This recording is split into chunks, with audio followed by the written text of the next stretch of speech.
नव प्रभात देख रहे सभी दर्शकों का स्वागत है। मैं हूं मंजीत सहगल। किसान भाइयों, आज हम किसान पाठशाला के अंतर्गत आपको देंगे जानकारी ऐसी सब्जियों की जिनको आप सर्दियों में उगाकर मुनाफा कमा सकते हैं। सब जानते हैं कि सही समय पर ही सही फसल सब्जियां लगाना ही मुनाफे की चाबी है। अगर आप सोचते हैं कि सर्दियों की शुरुआत के साथ बुआई का काम धीमा हो जाता है तो आप शायद ठीक नहीं सोच रहे हैं। आज हम एक ऐसे महीने की बात करेंगे जो आपकी आमदनी को कई गुना बढ़ा देगा। जी, ये महीना है नवंबर का। प्रगतिशील किसान और विशेषज्ञ मानते हैं कि नवंबर में कुछ खास तरीकों से बुआई करके आप बाजार में अगेती सब्जियां ला सकते हैं जब दाम सबसे ऊंचे होते हैं। हम आज जानेंगे नवंबर में कौन सी बेल वर्गीय यानी बेल वाली और जड़ वाली सब्जियां लगानी सही रहती है और कैसे टमाटर जैसी फसल से आप फरवरी के पहले सप्ताह में ही उत्पादन ले पाएंगे।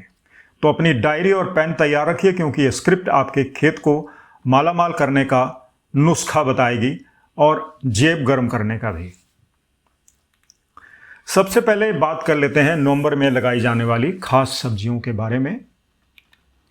नवंबर की शुरुआत होते ही आप मुख्य रूप से दो तरह की सब्जियां बो सकते हैं, पत्तेदार और जड़ वाली। ये सब्जियां तेजी से बढ़ती हैं और सर्दियों में ताज़ी उपज देती हैं। पालक और मेथी तेजी से बढ़ते हैं, बुआई के कुछ हफ्तों बाद ही कटाई शुरू हो जाती है। हरा धनिया अक्टूबर अंत के से लेकर नवंबर मध्य तक बुआई इसकी हम कर सकते हैं। ताजे धनिया की बाजार में हमेशा मांग रहती है और अब तो सब्जी वाले धनिया भी मुफ्त में नहीं देते, उसके लिए पैसा मांगते हैं, तो इसलिए अब धनिया की जो आर्थिक वैल्यू है बढ़ गई है। फिर बात आती है मूली की। इसमें लाल और सफ़ेद दोनों किस्म शामिल है। यह बहुत जल्दी तैयार होती है। लाल मूली लगभग 1 महीने में और सफ़ेद मूली 2 से 2.5 महीने में कटाई के लिए तैयार हो जाती है। फिर बारी आती है गाजर की। नवंबर में ऑरेंज गाजर की बुआई से अच्छी पैदावार मिल सकती है। फिर शलजम और चुकंदर, ये दोनों जड़ वाली सब्जियां हैं। नवंबर में इनकी बिजाई करने से आपको सर्दी के मध्य में पौष्टिक उपज मिल जाएगी। और अन्य पत्तेदार जो सब्जियां हैं उसमें पोक चोय, राई का साग, बथुआ और चौलाई साग भी इसी समय लगाए जाते हैं जो पौष्टिकता से भरपूर रहते हैं। तो किसान भाइयों, अब बात करते हैं कुछ मुख्य सर्दियों की सब्जियों की। फूल गोभी, पछेती किस्में। गोभी की पछेती किस्में जैसे पूसा, सनोबल को नवंबर के पहले सप्ताह में लगाना बहुत ज़रूरी है। सही समय पर लगाने से अच्छी हेड यानी कि उसका फूल तैयार हो जाता है। फिर बात आती है ब्रोकली की। दोस्तों, ब्रोकली एक ऐसी सब्जी है जो बहुत ज़्यादा स्वास्थ्यवर्धक है और ब्रोकली की मांग न केवल रेस्टोरेंट्स और होटल्स में, अब तो जो सोसाइटीज़ हैं और जो सेक्टर्स हैं उन्हें बहुत ज़्यादा बढ़ गई है क्योंकि ब्रोकली को लेकर उसकी लोकप्रियता और उसके जो स्वास्थ्य गुण है उसकी वजह से उसकी मांग बहुत ज़्यादा है। तो मांग को देखते हुए इसे भी आप फूल गोभी के साथ ही लगा सकते हैं।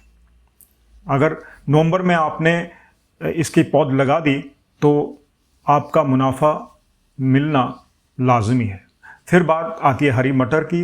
मटर की खेती के लिए भी नवंबर सबसे उपयुक्त समय माना जाता है और अच्छी किस्म का चुनाव करके बुआई करें। फिर आती है लहसुन और पछेते आलू की। लहसुन और पछेते आलू की बिजाई के लिए भी नवंबर का महीना उत्तम माना जाता है। किसान भाइयों, अगर आप बाजार में सबसे पहले सब्जियां बेचकर अधिकतम आय कमाना चाहते हैं तो आपको बेल वर्गीय सब्जियों पर भी ध्यान देना होगा, यानी ऐसी सब्जियां जो बेल में लगती हैं जैसे टमाटर, मिर्च, बैंगन। इन सब्जियों को नवंबर में अगेती यानी अर्ली तैयार करने के लिए आपको कुछ आधुनिक तकनीकों का उपयोग इस्तेमाल करना होगा। बेड और ड्रिप सिंचाई इस्तेमाल में लानी होगी। ऊंची बेड बनाकर बुआई करें। पानी की बचत के लिए ड्रिप सिंचाई का इस्तेमाल करें। फिर मल्चिंग यानी जमीन को प्लास्टिक मल्चिंग शीट से ढकें। यह खरपतवार को रोकता है और मिट्टी का तापमान नियंत्रित रखता है। फिर बात आती है टर्नल की। सब्जियों को पाले यानी फ्रोस्ट और सर्दी से बचाने के लिए छोटे या मध्यम आकार के टर्नल यानी कि लो टनल का इस्तेमाल करें। टमाटर के उत्पादन की बात करें। यदि आप टमाटर को टनल के अंदर लगाते हैं तो यह जनवरी के अंतिम सप्ताह या फरवरी के पहले सप्ताह में फल देना शुरू कर देगा। इस समय बाजार में सब्जियों के दाम बहुत ऊंचे होते हैं जिससे आय कई गुना बढ़ जाती है। प्याज की बात करें यानी रबी की फसल की। नवंबर माह के पहले सप्ताह में रबी की प्याज के लिए नर्सरी डालना शुरू कर दें ताकि जनवरी से ही आपको कटाई मिलनी शुरू हो जाए। और दोस्तों, मुनाफे की बात हो रही है तो मुनाफा तभी ज़्यादा होगा जब आपकी फसल स्वस्थ और मिट्टी उपजाऊ होगी। प्रगतिशील किसान जैविक तरीकों को अपनाने की सलाह देते हैं। तो जुताई और खाद की बात करें तो खेत की अच्छी जुताई करें। जुताई और खाद की बात करें तो खेत की अच्छी जुताई करें। जुताई के बाद प्रति एकड़ 8 से 10 क्विंटल घन जीवामृत और 20 से 25 किलोग्राम सरसों की खल का प्रयोग करें। जीवामृत का प्रयोग कैसे करें? सिंचाई के साथ साथ प्रति एकड़ 200 लीटर जीवामृत का प्रयोग करें। जीवामृत मिट्टी के सूक्ष्म जीवों को बढ़ाता है। अन्य जैविक उपायों की बात करें तो समय समय पर नीमास्त्र, 10 पर्णी अर्क और गौ कृपा अमृत का प्रयोग भी कर सकते हैं। ये जैविक घोल मिट्टी को पोषण देते हैं और रोगों से बचाते हैं। इन सरल जैविक उपायों से आप अपने खेत को तैयार कर सकते हैं, जिसमें आपकी सब्जियों की गुणवत्ता बेहतरीन होगी और लागत कम आएगी।